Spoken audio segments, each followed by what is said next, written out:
elevations of the site. The application proposes 2 stories of basement floor space. So one of the basements will provide car parking for residents, and the other car park, I'm simplifying, will be for commercial or customer car parking for the store. At ground floor level, it's proposed to retain a retail store, which is shown at the front. There will be a loading bay in a very similar location. I've got some comparison plans later to where the loading bay for the store is at the moment, which is accessed via St. Stephen's Road. The store itself will move forward onto the high street. If you know the store at the moment, it's set quite far back from the high street and doesn't have the best relationship. So the urban design officer has worked quite hard in making sure that whatever is proposed in terms of a retail unit on the street frontage on the high street is actually a better retail outlet for any future, well, for the future occupiers, which we understand to be Morrisons at the moment. There is a mezzanine level proposed, and that's to ensure that there is sufficient head height for the store, so they obviously have their own requirements, but the mezzanine will also accommodate sufficient head height for the service bay to the rear. The mezzanine has allowed, however, for the delivery of duplex residential units, which aren't all that common, so they are welcomed as a result of the application. Going up the building, we have the proposed on first and second floor, which are residential flats, which are serviced via 3 cores. The first core is located here, the second here, and I do have a plan of the cores, and the third is in this corner. Above the mezzanine, so above the service yard, there is shared communal amenity space here, and there is also a children's play area located here. This area here is also an area of shared amenity, but is at what is the equivalent of first floor level. In order to access the children's play space, there has actually been a lift provided. Initially, there were only stairs down to the children's play space, but that was amended as a result of the application. So there is now disabled access down to the children's play space. The proposals go up 3rd, 4th, and 5th floor level. We have tried in as far as possible to ensure that there is minimum overlooking between the residential units here and the school buildings located to the north.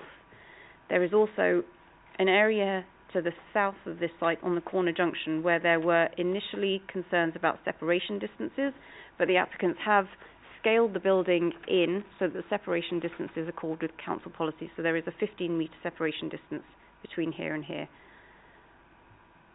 If I go on 5th floor, 6th floor, and these are the elevational treatments of the building. The application has been amended during the course of the scheme, and that was to address design comments. Initially, the building materials were of a render finish. We've negotiated a better quality, so it's now a brick finish with a varied palette of materials, but it's considered they are better quality. The presence on the shop retail unit on the high street elevation is also deemed to be a better solution than there is at the moment. If we look at the proposed rear elevations, and these are the ones that will predominantly face onto the school site, this section just gives you an understanding of the increased height for the retail store, the basement levels, and then the residential above. This is a proposed site plan. This is quite a useful plan. I haven't used all of them from your plan pack because there were a lot, so I've tried to pick out what I felt were the most useful. The purple area denotes the residential parking, the blue being the supermarket parking. You're then able to see on this plan here quite clearly where the retail store retention on the high street is, and then obviously the residential units are predominantly above. This is a comparison of the fact that the service yard is of a comparable size and therefore will work for the future retail occupiers of the store, albeit the retail store itself, you'll see on this plan, is quite a lot bigger in surface area, but the demand for a retail store of this size isn't there, hence the reason it's being scaled back to something more manageable or viable. The landscape strategy, so at ground floor level you have the play area, which has a pedestrian link to stairs and the lift I mentioned earlier, which takes you up to first floor level, and this is where the shared amenity will be in this central location, and an extra deck of shared amenity here, which will probably predominantly serve Core C residents. A plan of the shared amenity area. Accessibility of the play space. I know that there were concerns raised by Councillor Lavery on the back of the GLA comment, so the reason this plan is here is just to confirm that there is disabled access down to the play area at ground floor level. Waste collection. There are 3 points of waste collection, and the waste officer is happy with the proposals. I'll take you through the photo. So this is the existing Morrisons store, the existing opening hours, just for confirmation, just in case. The elevation on the High Street, and that's, I think this one's looking north, the other one's looking south. Current juxtaposition against the residential unit. So abutting this unit, the height has been maintained at no higher than that building that exists. And this is I believe it was the former pub site that was redeveloped and has been open for a few years now, and they are all residential units. So it was the separation distance between these windows and what's proposed here that was negotiated to make sure it was actually in accordance with our policy requirements. And that will be I believe, a secondary entrance into the Morrisons food store. The application is delivering 35% affordable housing, as well as providing a retail unit, albeit of a smaller format, but one that will support the vitality and viability of the town centre. There are no objections to the reduction in the size of the retail unit, primarily because it's not considered to be viable at the moment in its current size. The proposal has been reduced as a result of officer discussions. It does range from 4 to 8 stories in height. However, the building height overall has actually been reduced as a result of reducing floor-to-ceiling heights, and it's considered that the change in the palette of materials, alongside the changes to the design, so there were changes to the roof form, have actually improved the building's appearance. It is considered to be acceptable within the changing context of this part of the town centre. It's considered that the scheme is acceptable and supported by the council, conservation officer and the GLA. One word of note is that the GLA considered that greater massing and height could be acceptable on this site. Having regard to the town centre location, the provision of amenity space on site, as well as the units being served by balconies, are considered to be acceptable. The parking ratio on site is 0.7 spaces per residential unit, but given the PTAL of the site, it's considered that this parking, together with public realm enhancements, is considered to be acceptable. The scheme does make commensurate contributions as part of the Section 106 agreement, which are detailed in the committee report, and the application is recommended for approval. I just wanted to guide members on one of the material planning considerations, which is the urban design issues with regard to heights and massing.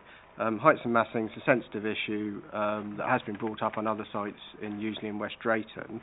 The reason what I really want to draw members' attention to is when this application was first received in April, it was referred to the Greater London Authority because it's a referable application. And I'm just going to read out the initial GLA comments. So paragraph 28 under urban design says, the broad heights and massing strategy are supported and consistent with the scale of the emerging context.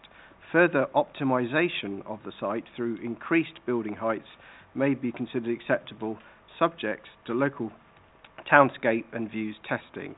Now, so that's their precise wording, and this was kind of interpreted as the GLA saying they were satisfied with the initial massing and thought that possibly it could be increased, in simple terms.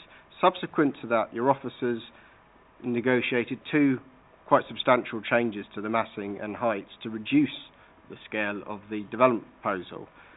Now, where this paragraph might have, well, I think certainly would have some relevance, is if members in your deliberations nonetheless do have concerns regarding heights and massing, any appeal inspectors are probably going to put some weighting on the GLA's urban design comments.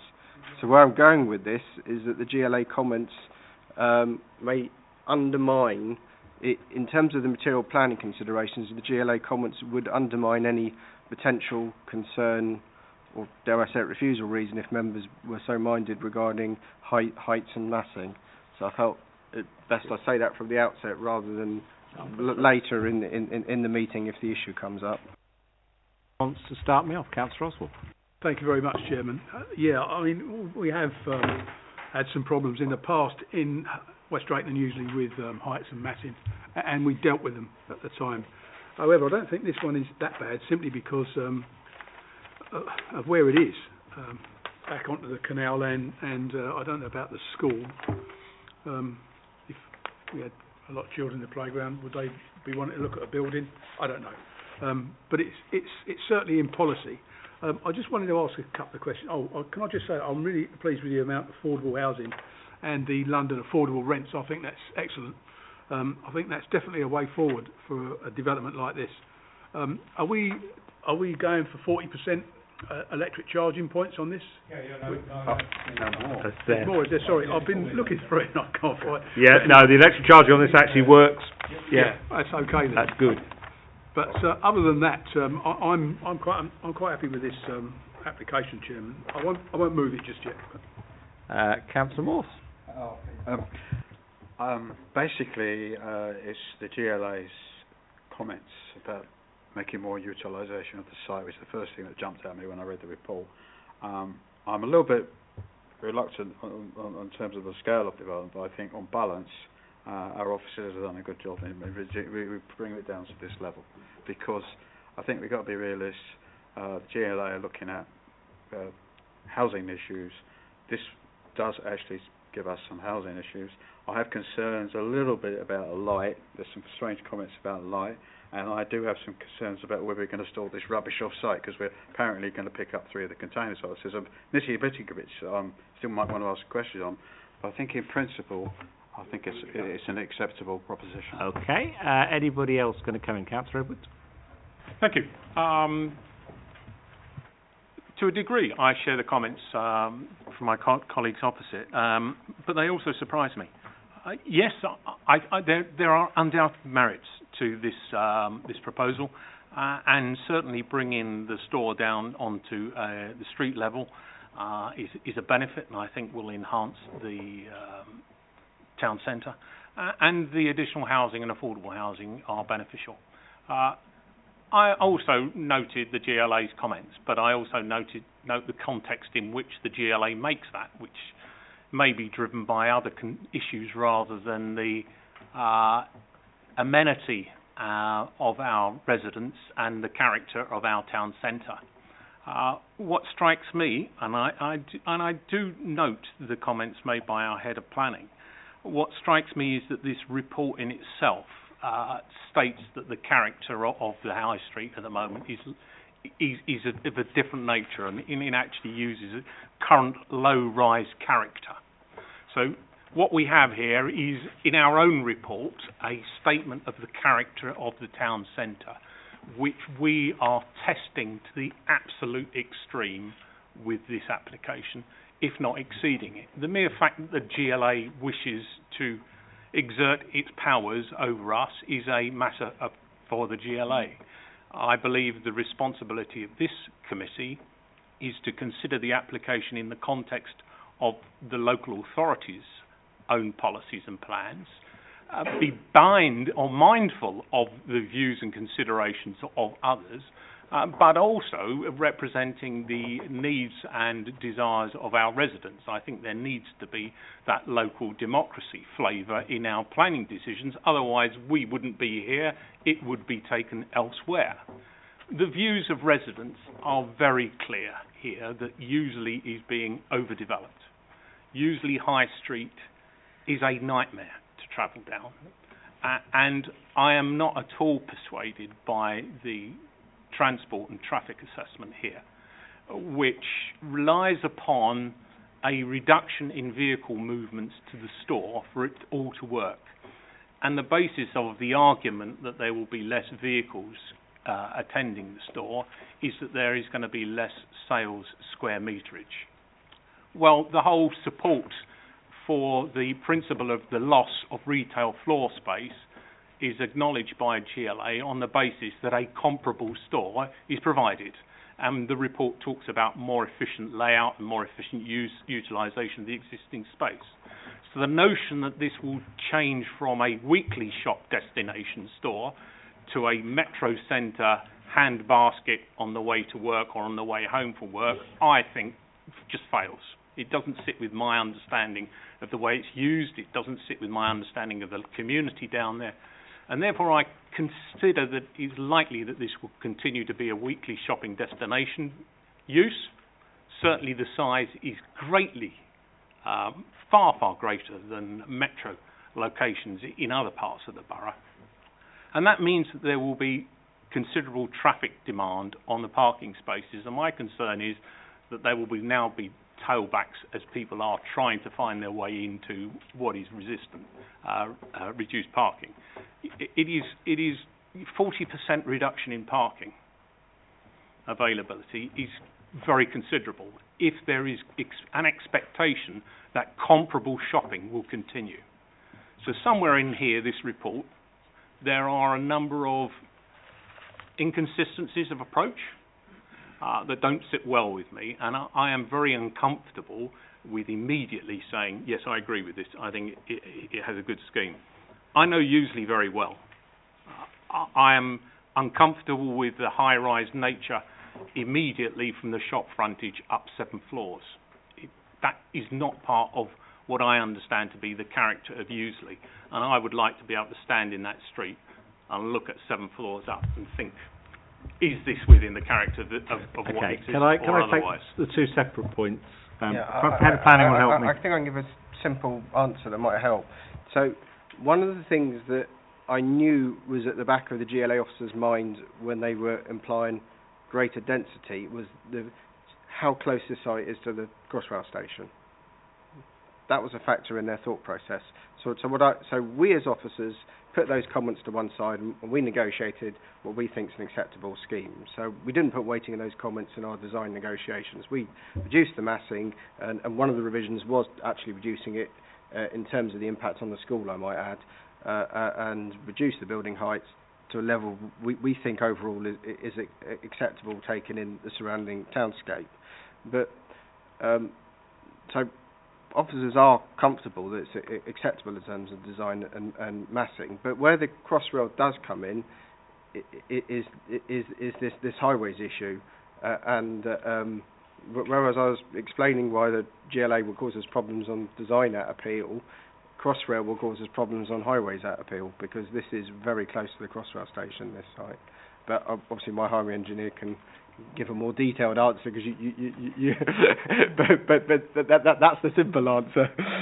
Well, I look forward to seeing people using Crossrail to access Morrisons in the High Street, usually for their weekly shop. I look forward. I think it's fantastic. Okay, let's pick this apart for a second.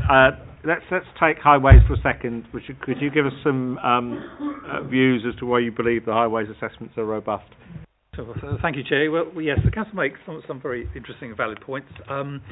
But I suppose we can't get away from what we've mentioned already, is the actual viability of the current store in its scale, which has prompted the proposal in a way to reduce the size of store by nearly just about 50%. And when you factor that area in, and using sort of standard industry recognised tools for this, there's no getting away from the fact that proportionally you would get less activity in vehicular terms into and out of the store. And with the reduction in parking space, again, potentially on the first few days or week or opening, there may be a bit of mayhem, but once the settling period is done, you would expect that being a limiting factor, and it would probably actually deter people coming there by car. We would have the local community using the store more so, and obviously the new occupiers of the 144 flats would have ready access to meet their shopping needs. So on balance, although we do hear what the councillor has said, it would be a difficult one to defend at appeal. I take your comment that we're using the standard database. We're going to struggle. Okay. Correct. Yes. Councillor Radia. Thank you, Chairman. Going back to the issue of the scale and bulk of this development, I'd be interested to hear from the planning officers if they're aware of other similar developments in this area, particularly of an 8-storey nature in Yiewsley. I think we need to be careful on 7 or 8 stories. I think we need to look at height rather than stories, because I think that gets us a bit confused. But yes, Yiewsley is full of fairly large stuff at the moment, but go on. I mean, the heights and massing are below that of the Padcroft Comag developments, so, but those developments aren't directly adjacent to this development site, so it is higher than surrounding buildings, but officers don't, it's not substantially higher insofar as it would have any adverse streetscape impacts, I think is the way officers would put it. I don't know if that helps. It helps a bit. Okay, if I'll help to clarify, how much higher are we than the current surrounding? Which is always a good question. Photos? Yeah, I love photos. I like photos. We do have, so the applicant... And we all know Padcroft and Comag because we've been there before. We know those too well. So we do, the applicants have prepared CGIs. I know that members aren't the biggest fans of CGIs. No. I did have them up my sleeve just in case. Well, always. So the development itself is on the right, but this was the previous proposal. So that was revised to bring it down to this height. So this is the former pub site that's already been developed and is currently occupied. So the Morrisons is just at ground level here, and that's obviously the high street view looking north. So it's the image on the right. Are you telling us that that's of a similar height then to the former pub development? Because I know this as a result dips. of the road going... Yeah, the road dips. I know the road dips at that point. As a result of the road going downhill, it is of a similar height, and that's what we've worked towards negotiating with the applicants. Looking south, I obviously mentioned earlier that this part of the building seeks to reflect the height of the existing site there on the right. So this is the previous proposal, and this is where we've got to in terms of reducing it down, changing the materials and the finish to try and make it less... So is it stepped down on that corner? Yeah. Yeah, okay. Is it in line with the existing traditional buildings, or is it stepped forward? I can take you to the floor plans to show you that it is in line. So we've tried to work on making sure that it provides a better relationship. So which plan is best? Here you go. So that's the existing building line, and then it would follow through. So it is coming forward, and that's to provide a better relationship. But it's forward of an established building line of the traditional high street, so we're building forward of that. But I think we want to, because it doesn't have, the current store doesn't have a positive relationship with the high street. So the urban design officers have acknowledged that that's a current, I guess, not a problem, but part of the reason it might not be the most viable store. I don't disagree with that, but the same outcome could be delivered if it was set back in line with, or at least another metre or 2 metres, so that it was a uniform building line down there, wider pavements, and didn't create such a canyoning effect down the high street. And that is the issue for me. It is the way that this has been built right up to the very edge, as tall as it can possibly be, and is completely, in my view, out of character with the nature of the high street at the moment, notwithstanding the GLA's comments and notwithstanding the other views being put here. And the design itself is not, there's nothing wrong with it. If you move that back 10, 12 feet, we might have a different view, but then you'd be taking off another 15 flats, which might bring we have to, everything else. My usual guidance applies. We have to deal with what's before us. As you well know, we can't do a redesign job. That isn't one of our skill sets. But this is feeding through my concerns about the overdevelopment and the way it's cramming stuff in. I think you have articulated your concerns very clearly. At the moment, if I'm getting a sense of the meeting, I have 2 members over here who may have some detailed concerns but are reasonably comfortable with the proposal as sits. I'm not sensing a lot of issues. Councillor Ryder's raised one. Councillor Tuckwell has now indicated. Have you got a view on this one? Yeah, thank you, Chair. I'd like to pick up condition 13 around the delivery and servicing plan.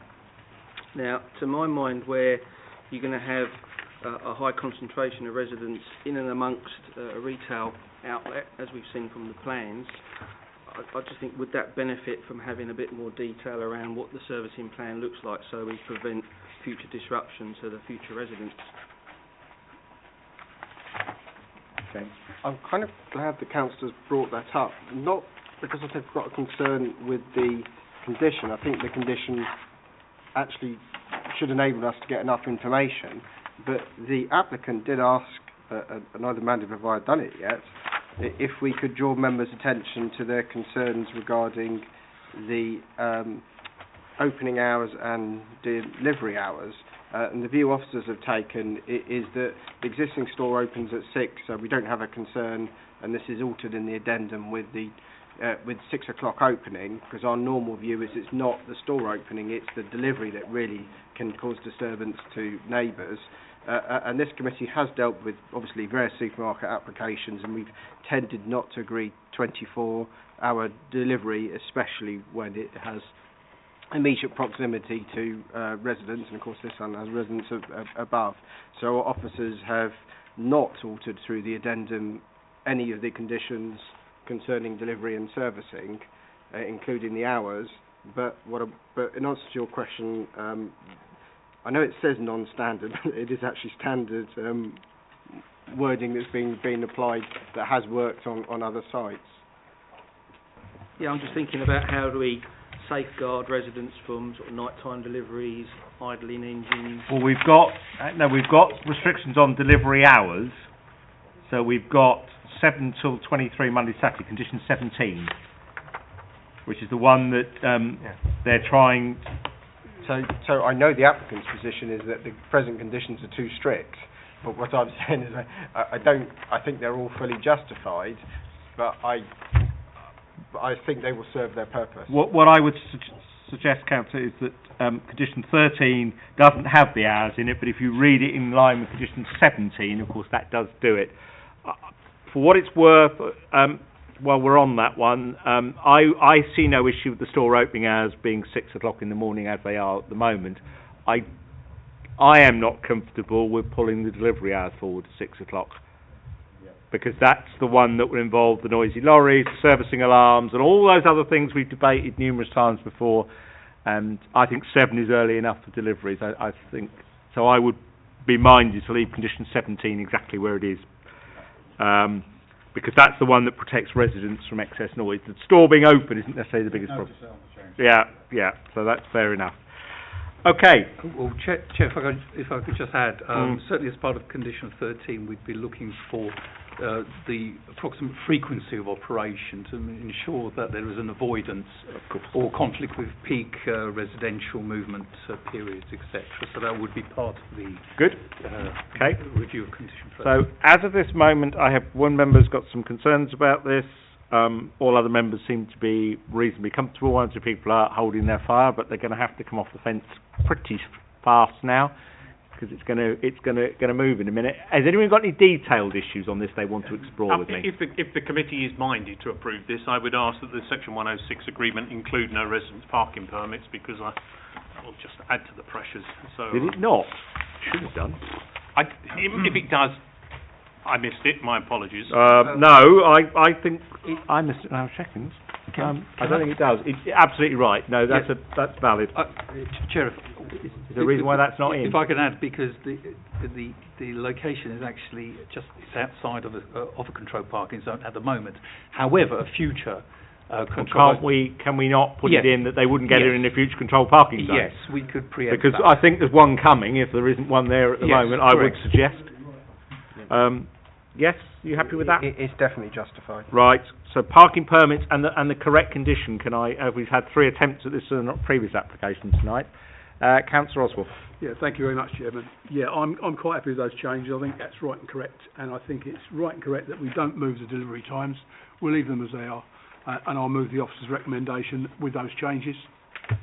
Do I have a seconder? Thank you. All those in favour, please show for me. Interesting. In that case, I'll take an alternative. Are you voting? Well, are you voting against or are you abstaining? I'm voting against. The rest of you, are you abstaining or voting against? I'm voting against. I've not spoken, but basically because I don't know the what's been said Okay, the other two? No, I've got to a vote, so I can't. I've got to hold fire now. The problem we now have, you haven't made out any. Well, there isn't a valid reason for refusal on the table. One member has expressed some concerns. Nobody else has given me anything. So I'm a little surprised by that, because we haven't. Our options at this point are twofold. One, we can go and have a look at this thing. I'm not sure whether that will take us that much further forward, but we can. Or the second is, I can ask those who are currently minded not to vote for this to kind of flesh out what would be an acceptable reason. Might be able to overcome their concerns. This is true. The head of planning could overcome their concerns. So, as I started my comments by saying, I would be greatly assisted by being able to go down there and stand in the street and understand again the context, particularly when it's moved forward, it's so high and all the rest. At the moment, I'm very uncomfortable with it. You've made your point very clearly. So if we weren't to go take a vote now and we were to defer it for the site visit, then let me just explore for a moment or two what my colleagues down the end are up to. I'm quite happy to agree to a deferment to look at the site, because there are a number of technical issues, even though we're making... If there are some technicals, I'd like to pull those out in a moment or two. All right, but they're not refusal issues. No, they are technical. If there are technical issues the officers need to resolve, I'd like to know what those are. Can I just hear from other members a moment or two before we move that? Councillor Chapman? Thank you, Chairman. Yeah, I was going to say, I was going to suggest a site visit. My primary issue, apart from the fact that this is a bit unusual for Yiewsley to say the least, it is that it's going to create a canyon effect. I know the area reasonably well, but not that well. I mean, I have to say that the former pub that we keep referring to, I think the last time I drove past it was actually a soon to be demolished pub, shall we say. I would be a lot more comfortable actually going there, physically having a look at it and really assessing the bulk. Yeah, indeed. The other two members down the end? Yeah, thank you, Mr. Chair. I certainly would benefit from going down and visualising the site, being able to sort of ask some questions while we're there, and I would certainly be in favour of a site visit. Okay. I'm going to push that in a moment. Can I just get the technical stuff out to make sure officers can answer you? So we're actually going to move rubbish collection off site and store it on the street on a daily delivery. Where's that, John? Right. The second thing is electronic charging. Why are we not going to 28% active and 80% passive, which is a new up-and-coming London-based London policy?